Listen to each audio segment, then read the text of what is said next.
All right, Rabbi, say good morning. Let us begin. So we are continuing Emeres Hashem this morning in Os Mem Chas in Tzidkas HaTzaddik. So if you remember again, so HaTzaddik was teaching us about the incredible power or incredible care that we must exhibit in terms of connecting to what he called Rishoyim. So remember again, as much as we saw in Os Mem Zayin, the need that every midah could be utilized for the good and for the bad.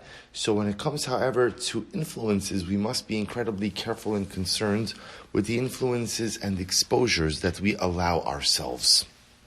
And therefore, said HaTzaddik, person has to be careful in terms of if they allow themselves to be connected to a rasha, to someone who is not living or behaving in the correct way. For that exposure will have an incredible impact on who and what I become. So the HaTzaddik now gives examples of this. We're picking up on page Kuf Yud Dalid. We'll learn it together in the Be'urei Chasidus in the left-hand column. In the bottom of the left-hand column. It's the section that starts Siruvo Shal Yosef, the refusal of Yosef. Right? So HaTzaddik, for Amr Rabbi Sinu Zal. So again, Chazal said, B'Gemara, Gabi Yosef, Ama shene'emar be'eshes Potifar, v'lo shama eleha lishkov etzla, lihiyosima. So remember, we're familiar with the story of wife of Potifar who tried to seduce Yosef, and the Torah says that Yosef would not listen to her. V'lo shama eleha, he did not listen to her, lishkov etzla, to sleep, literally to sleep next to her, lihiyos ima, to be with her. So amazingly enough, so Rashi quotes over here, Hainu lihiyos biyachad ima li'olam haba. Or Rashi quotes the Gemara, but the Gemara Maseches Yuma says, what does it mean lihiyos ima? To be with her? To be with her in olam haba. To be with her in olam haba. So the way the Gemara reads the pasuk is, Yosef did not listen to her, to sleep next to her, and to be with her. Now, isn't to sleep next to her, to be with her, isn't that redundant? So therefore the Gemara says, no. Lishkov etzla means sleep with her. Liyosima, to be with her. To be with her where?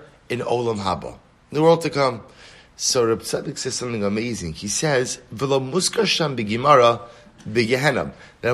Now very often when we read that Rashi, so we assume that what Rashi really means is like this. That Yosef understands that if he commits this act of immorality with the wife of Potifar, he will sleep with her in this world. Lihiyosima, he will be with her in the world to come. The being with her in the world to come is a reference to being in Gehenna, that ultimately he's going to lose his portion in the world to come. But HaTzaddik says that's not what the Gemara says. That's not what the Gemara says. The Gemara says that he does not want to be with her, or he refuses to be with her in this world and in Olam Haba. Now, Olam Haba, writes Reb Tzaddik, is not a reference to Gehenna. In other words, Olam Haba is a reference to the place that is the opposite of Gehenna. V'hari b'divrei Chazal, hakinui Olam Haba, hu ne'emar rak al kibul schar, she'tzadikim ne'nim miziv hashchina b'Gan Eden. V'lo matzinu b'lashon Chazal, es hakinui Olam Haba al onesh Gehenna. De'in ze nikra olam haba. So HaTzaddik raises a fascinating idea. If you read this Gemara in the way that it appears Chazal meant it to be read, is that Yosef did not listen to her, to be with her in this world, to lishkov esla, to sleep with her, v'lios ima, and to be with her in olam haba. But why would Eshes Potifar be in olam haba? And why would it be, again, that if Yosef sleeps with her, that somehow that's going to land him in Olam Haba as well? Shouldn't it be just the opposite? That if he ends up going ahead and engaging in this act of immorality, ultimately they will both be relegated to Gehenna. So what's the pshat when it seems to indicate? You hear the kasha? It's such a good question, such a profound question. Why does the Gemara indicate that if Yosef sleeps with her, somehow they're going to be in Olam Haba together? So he says something amazing. Shari olam mora al mitziyos shlema v'chol inyan ha-gehenim hu ha-eder b'shlivis ha-mitziyos. Okay, so we'll say, so again, Reb Tzaddik just keeps on building this up. The term olam haba in Chazal is always a reference to what we colloquially call Gan Eden, or the place ultimately again where tzaddikim go, where the righteous go for the afterlife, as opposed to Gehenna, which of course is a reference to the destination of the wicked, the destination of sinners. So here, Reb Tzaddik is just bothered by the Gemara's use of the word Olam Haba. So Yosef would not listen to Eshes Potifar, Lishko Vesla, to sleep with her, really Yos Ima, and to be with her, and again the Gemara fills in, to be with her where? Olam Haba, in the world to come. So once again, what does that mean? Why would sleeping with Eshes Potifar land Yosef and Eshes Potifar in Olam Haba? Page Kuf Tesvav, sorry. Rak, Boss is such a profound idea.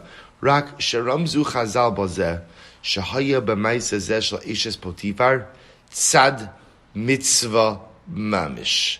Boss Chazal are alluding to us that there was an element of a mitzvah in this whole episode with the wife of Potifar.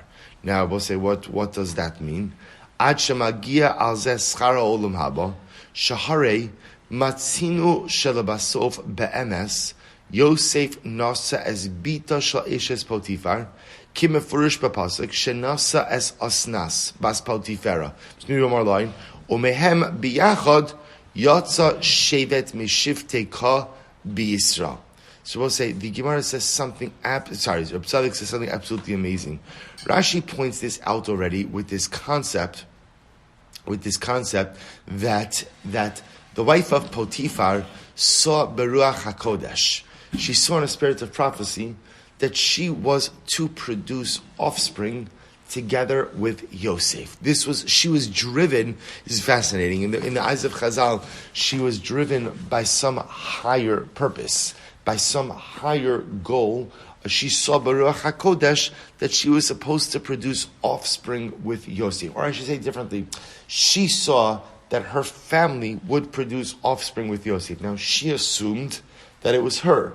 Now, the truth is, we know it wasn't her, it was her daughter. And I will say, the amazing part is, she wasn't so far off. Why wasn't she so far? So it's true. Yosef marries the daughter of Potifar, the daughter of Asnas, right? A woman by the daughter of the wife of Potifar, a girl by the name of Asnas. And remember, they have two children, they have two sons, Menashe and Ephraim. And Menashe and Ephraim become the Shvatim.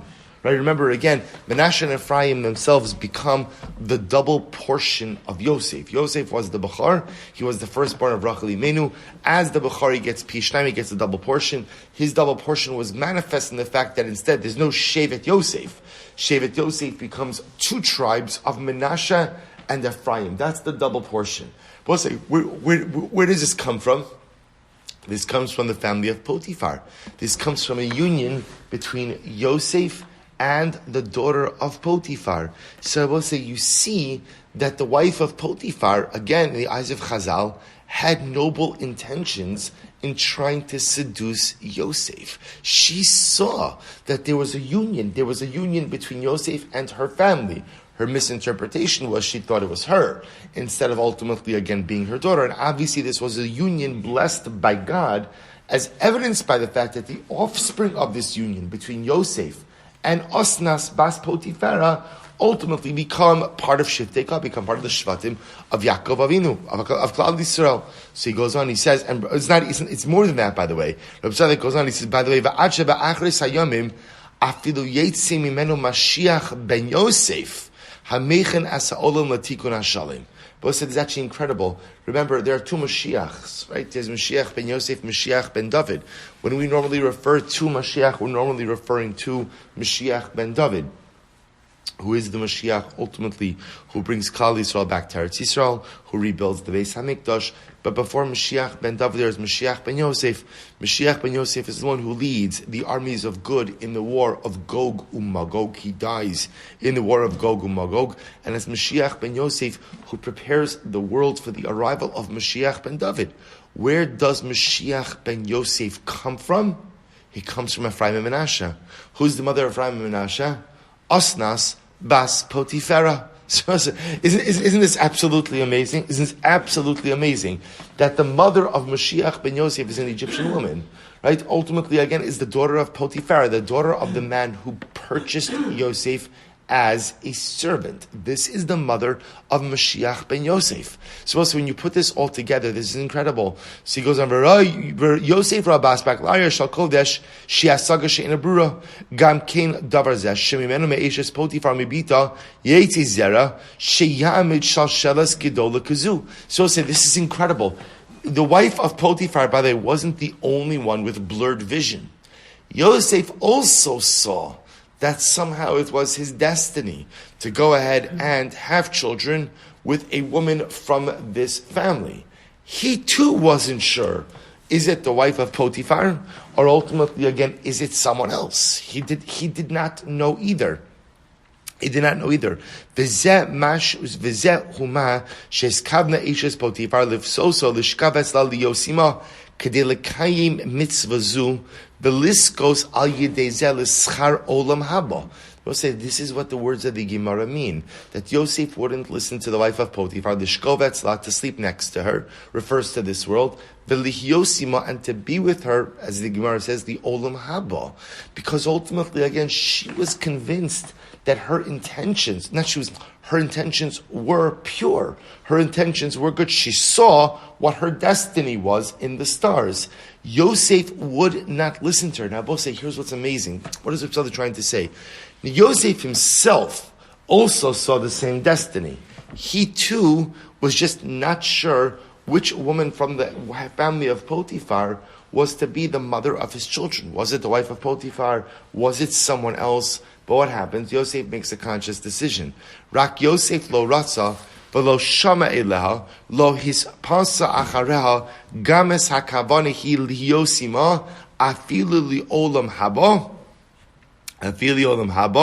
me'achar she'in lehischaber im rasha, afilu lidvar mitzvah. But Yosef says like this, whether it's supposed to be the wife of Potiphar, not supposed to be the wife of Potiphar, I'm not going to do this. Why am I not going to do this?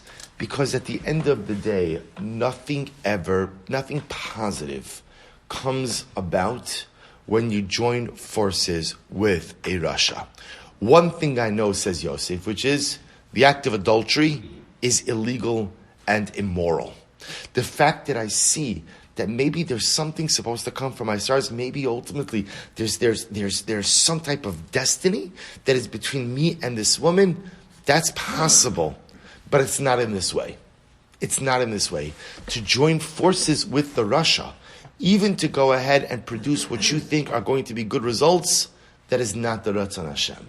That is not what the Ribono Shel Olam wants. And I will say, this is such a profound yisod, because life requires this very delicate dance, because sometimes we do have to join forces with either on an individual level, or even sometimes for greater communal causes or national causes. Sometimes you have to dance with the devil, right? Sometimes you do have to join forces with those who have beliefs that are just so alien and contrary to your own. Sometimes it requires that, but more often than not, says HaTzaddik, is nothing positive comes from that. Nothing positive comes when you join forces with the Rasha. Because whatever you think you're going to accomplish through joining forces is often undone by the very influence that the Rasha exerts over you through that union. Yosef understood this. Eshes Potiphar was doing something unequivocally wrong. The act was wrong. The desired act was wrong. The fact that her kavanas were for something greater, maybe even divinely ordained, Yosef understood whatever good could come out of this will be undone from the fact that I'm joining forces with someone who is doing something really terrible. And the influence that she will exert over me, that influence will undo and undermine any good results which could possibly occur. The power, Abosai, of making sure that we surround ourselves with the right influences and not being blind to the impact that the Rishaim in this world can have on us. And even sometimes, though there's a desire to join forces for the most noble of causes, at the end of the day, sometimes no cause is so noble and so important so as to allow my own essence to be undermined by the influence of the Rasha. We'll have to stop at Rabbi say we're not finished. We have one more piece in this section of Emirat Hashem tomorrow to contrast the Yosef story with another interesting story, and then Emirat Hashem will round out this hashkafa for HaTzaddik.